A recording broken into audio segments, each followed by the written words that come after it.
Just one more comment.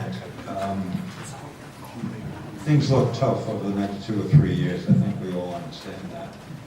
But all is not lost. We have taken a gigantic positive step forward with Crawford Diamond, one of the best industrial sites in Florida, which is now on its way to be developed, and the East Nassau project, which development has already started. The problem is, there's a lag time. A big industry comes into Crawford Diamond, takes a year to build a plant. The tax benefits are not seen for another year or two in the future.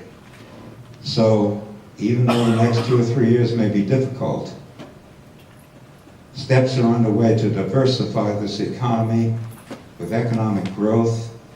And if we can bridge the gap between where we are today and where we should be in the next 2 or 3 years, then we're going to be in good shape.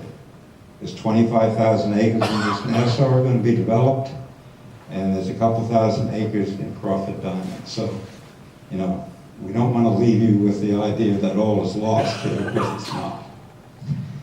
Now we'll open it up for questions with Brian and Shana. Questions, anyone? Yes, Aaron. I had a question about the valuation on industrial development. Is that just a straight land value, or is that also include the We have a floating mic here. Where is that? I don't know whether everyone heard the question. Would you mind repeating the answer? Pardon me? Here she is.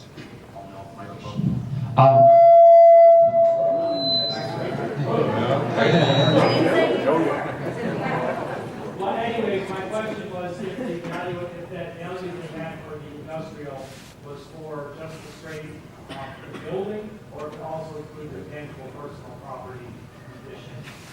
It includes all the property, and that's what you find in industrial. Seems like kind of a rather large number, but I mean, for a lot of industrial complexes or buildings, the actual value of the building might be $30 a square foot. I mean, that's not going to really be worth that much, but it's the machinery that's inside, the equipment that's inside, that's really what gets that valuation up that high.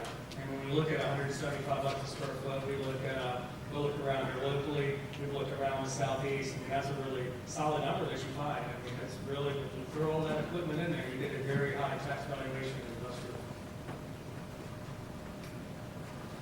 In the back, please, question. Hi, yes, I was interested in your comparison between the tax base in Nassau and the surrounding counties.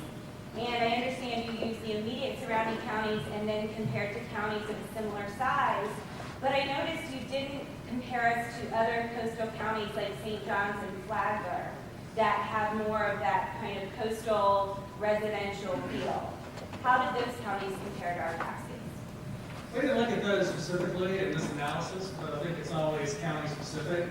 And, you know, a lot of coastal counties do have a lot of heavier industry. If you look at Broward, you look at Dade counties, things like that. They're not just hotels and condos. There's a lot of industry down there. You can find it up and down the coast and other examples. So in this analysis, we want to look at the surrounding counties. We want to look at your neighbors. We look at counties with similar population. So I think that's, at the end of the day, one of the most important dynamics. I mean, if you look at a county that has 40,000 people in it, I don't know if it compares as much as Nassau County. So we wanted to try to look at counties in between like 65,000 to 100,000, which actually in the state of Florida is hard to do. That little slice, 65 to 100,000, is very unique. You get a lot that are, you get some that are under, you get a lot that are over. But as far as just really trying to find counties that have about the same amount of population, it's not an easy task. I can appreciate that. I think what's interesting about Nassau is that we have that coastal thing feel that St. John's and Flagler do, but we're also unique in that we have the interior agricultural sector as well. So it's kind of unique how to compare. I think you can tell, though, that the industrial area is where we're weak and where the greatest potential is. There's no doubt about it. We have to develop Crawford Diamond. Other questions? Well, just to give Shannon some equal time.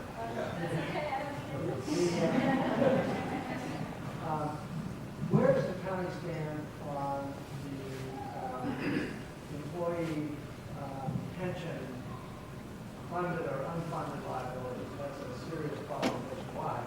How is it here? And is the money for the liability held in the county or is it held by an annuity of some state? Well, Nassau is fortunate to participate in the state retirement system. So Florida retirement system is, the last I heard, it's been a little while since I've checked into it, like the third highest funded retirement system in the country. So when you hear things, that we're so close to Jacksonville, and you hear about a lot of pension problems they have, we don't have that because they have a separate independent fund that manages that, and we're part of the state. So there are some new GASB rules. We're implementing those right now that had to come into the financials for this year. But the last I heard is like 88% funded, so we're doing okay. More questions? Yes, sir. I have actually two questions. Let me give you this. I'm just curious, do you have any information on where the expenses and where the revenues are coming from geographically? The island, Yulee, Callahan, Hilliard, and also any demographics on the people that are moving into the area? Are they more retirees or young families and so forth? Well, the first one I can answer, I don't have it with me, but we do, we have it broken down in the office. I have a card, I can email that to anyone who's interested. But yeah, we do separate it by districts just to kind of see what's going on. Clearly, you know, about 60% of our tax base, if not more, comes from the island. I mean, that's where the high value homes are, and that's also where most of the businesses in Nassau County are on the island. So I do have that. Well, now, do the expenses collaborate with that, or is it generated elsewhere? I would say generated elsewhere. When you look at, from a population standpoint especially, Yulee is where all the development's coming. Yulee is where a lot of, when you talked about people moving in, of course Yulee is the area where people are going.